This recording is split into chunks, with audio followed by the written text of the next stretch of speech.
Olá, boa tarde. Estamos chegando. O programa Gente que Fala está no ar, meio-dia em ponto. Eu sou o Mauro Friesman. Nossa audiência nos acompanha pela Rádio Trianon AM 740 de São Paulo e pela Rádio Universal AM 810 de Santos. Hoje é quinta-feira, de praxe, mais uma edição do Gente do MPD que Fala. É uma parceria nossa com o Movimento do Ministério Público Democrático e o apoio da Câmara Brasileira de Diagnóstico Laboratorial. E os nossos convidados para análise, para os debates dos temas de hoje, o doutor Álvaro Puccinelli Júnior, médico patologista clínico, professor, diretor científico da Sociedade Brasileira de Patologia Clínica. Seja bem-vindo, doutor Puccinelli. Boa tarde, Mauro. Boa tarde a todos os colegas de bancada e a todos que nos ouvem e nos assistem pela internet. O retorno às aulas presenciais na cidade de São Paulo só deve ser definido após o dia 10 de novembro. Segundo o secretário municipal de saúde, Edson Aparecido, a gestão municipal aguarda os resultados da testagem de professores, servidores e alunos das escolas municipais para tomar a decisão. Os testes iniciais indicaram que 18,4% das crianças da rede municipal confirmaram a doença, sendo 70% delas assintomáticas, enquanto a prevalência entre professores foi de apenas 7,2%. E aqui a declaração do secretário Edson Aparecido, ele diz: juntar esses dois grupos nesse momento seria um risco muito grande de avançar com os números de casos sem rigor e sem estratégia. Doutor Álvaro Puccinelli, o senhor concorda com essa observação do secretário de Saúde, Edson Aparecido? Concordo, sim. É um momento delicado, né? Nós estamos notando que os casos estão começando a uma tendência de queda, mas ainda a gente está na vigência da pandemia. Então, nós temos ainda que tomar todo o cuidado. Misturar essas duas populações com prevalências bastante diferentes pode acontecer dois problemas.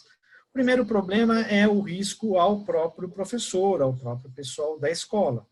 E como você mesmo, né, foi falado na notícia, a prevalência deles ainda é baixa, porque eles seguiram à risca, né, de uma forma mais contundente, o isolamento. Então, eles ficaram preservados desse contato com o Covid, com o SARS-CoV-2, com o vírus. Ao mesmo tempo que se a gente expõe eles a uma população de prevalência maior, a gente pode ter um maior número de contágios.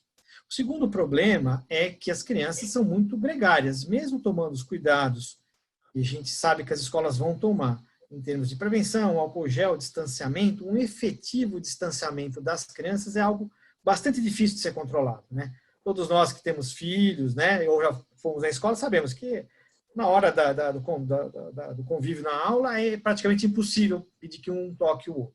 Então, a gente teria um outro problema, essas crianças sendo vetoras da infecção para outras crianças e para a população, por exemplo, de idosos que até o momento está protegida em casa.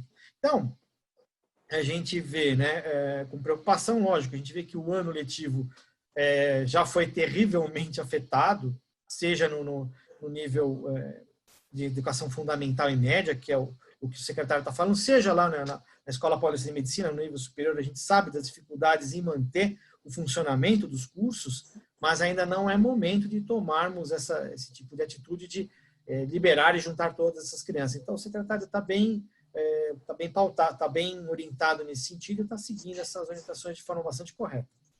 Olha, minha gente, o Brasil tem hoje 28 milhões de pessoas com mais de 60 anos de idade, é um número que representa 13% da população do país e que, de acordo com o IBGE, tende a dobrar nas próximas décadas.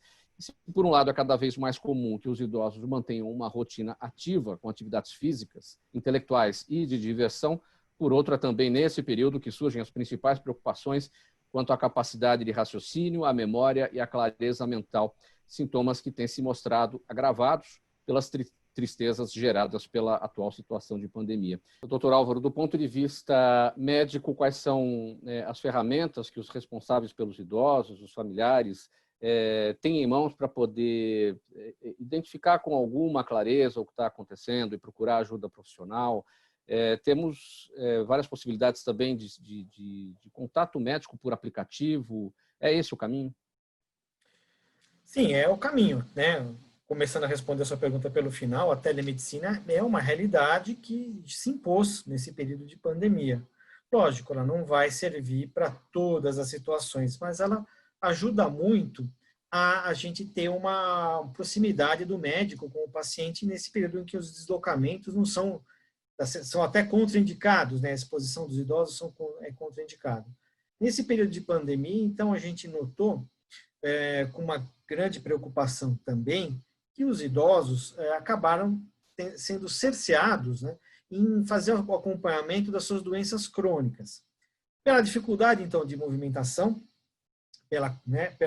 por essa recomendação de eles não saírem de casa, muitos deles abandonaram tratamentos de doenças crônicas. Então, a gente vê com uma certa preocupação uma demanda reprimida dessas pessoas que não foram às suas consultas, não refizeram exames, acertaram medicamentos e assim sucessivamente. Então, a gente teme que, num futuro não muito próximo, não muito distante, melhor dizendo, né, com o final da pandemia, que esperamos, né, seja breve, esses pacientes, ao voltar, a gente tem um grande número de questões médicas a serem resolvidas. Então, esse é um outro problema em termos de saúde física, sem falar nas consequências de saúde mental.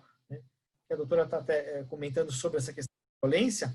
Muitas vezes essa violência não é uma violência física, mas sim uma violência mental, uma coação, né, a intimidação desses idosos. Então, isso também é uma questão muito importante que a gente vai acabar, infelizmente, notando com o passar dessas semanas. Né? E não dá para saber também em que medida essas duas situações acontecem, ou seja, o que está acontecendo mais, né? Se é o lado psicológico, se é o lado físico da pessoa mais agravada.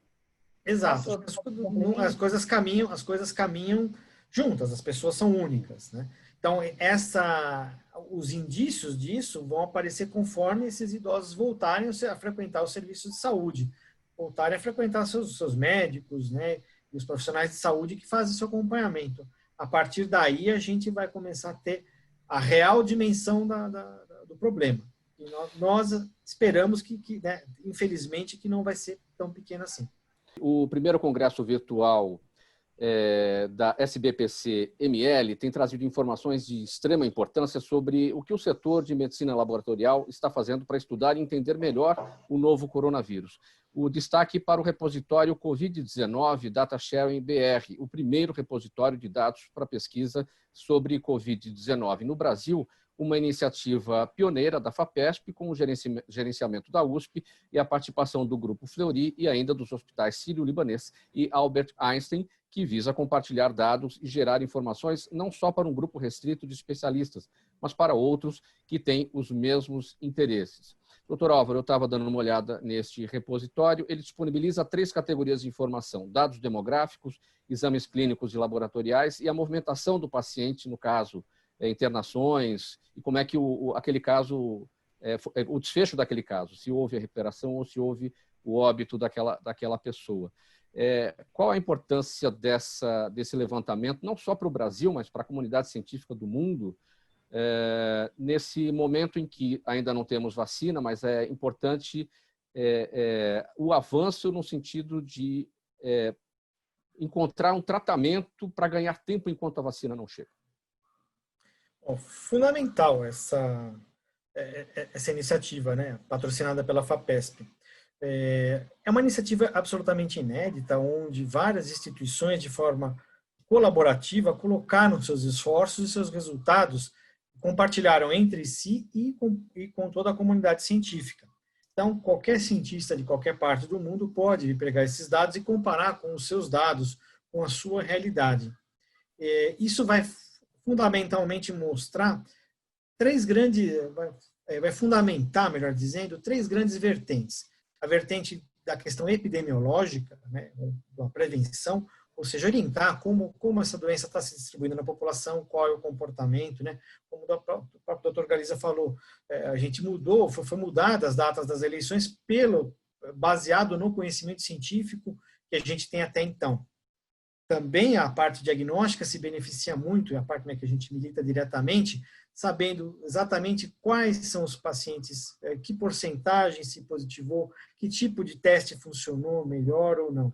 E, finalmente, como você falou, a parte do tratamento, né, vai ficar também robustecida, visto que a gente consegue entender como essa população reagiu aos tratamentos implicados, porque esse repositório traz aquilo que a gente chama de desfecho clínico, ou seja, o que aconteceu com o paciente, se ele teve alta, curado, se infelizmente foi a óbito e quais os problemas que ele passou por esse período.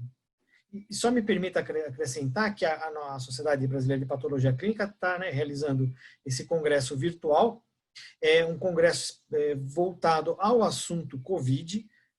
Nós vimos que seria impossível esse ano fazermos um congresso tradicional, com as pessoas se encontrando fisicamente, e todas as atividades científicas foram transportadas para o mundo virtual. Então, todas as palestras, mesas redondas e tudo mais, tudo está acontecendo nesse ambiente, né?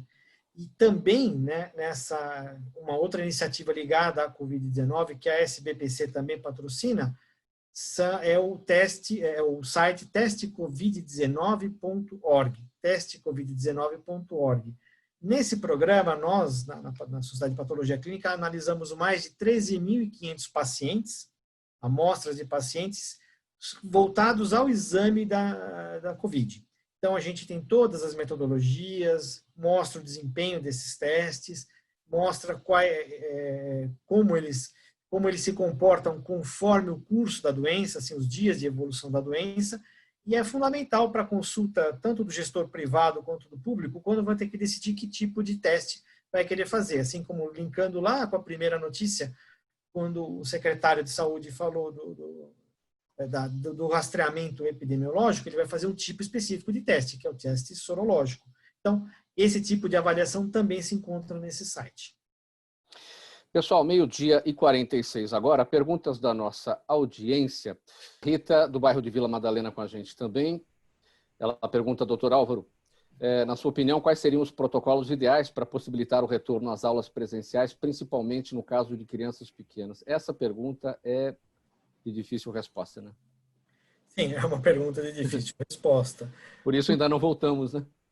A gente, quando nós tivermos assim, a segurança, primeiro a segurança da vacina, óbvio, seria. Quando tivermos a vacina, as atividades vão voltar à sua plenitude. Até lá, a gente vai ter que trabalhar com os dados que a gente chama de imunidade de rebanho, imunidade de população, que também ainda estão causando bastante dúvida. Por quê? A gente percebeu que, até antes do advento da Covid-19, que algo em torno de 65%, 60% da população imunizada seria o suficiente para que a gente não tivesse circulação significativa do vírus, né? Mas em algum momento a gente chegou a pensar também, chegou a se aventar que esse número fosse algo em torno de 22% a 25%, visto que, por exemplo, algumas comunidades carentes aqui de São Paulo já têm esses níveis de imunidade, e ali começou a haver um grande decréscimo do número de casos, ou seja, ou no mínimo uma estagnação na evolução de novos casos. Pois bem, mas nós fomos surpreendidos essa semana que Manaus, que é uma cidade que já tem 66%, para ser mais exato, de pessoas imunizadas, a gente viu a tragédia que aconteceu lá, voltou a ter um recrudescimento do número de casos. Então, ou seja, dar um número específico é bastante complicado, mas esse número, em compensação, é fundamental para que nós possamos planejar o retorno das crianças às aulas. Por enquanto, vamos pautar pela maior cautela possível, que é a suspensão das atividades presenciais das crianças. Gente, o programa Gente que Fala chegando ao final. Doutor Álvaro, o senhor está com a palavra, 10 segundos para a sua despedida. Brevidade, por favor. Bom, eu queria agradecer mais uma vez o convite, né? Agradecer a oportunidade de falar das questões que nós conversamos hoje, convidá-los a todos a visitar o site testecovid19.org, que é uma iniciativa SBPC, CBDL, Abramed e SBAC, e lá tem informações importantes sobre a doença. É a nossa grande contribuição na época de pandemia. Muito obrigado e boa tarde.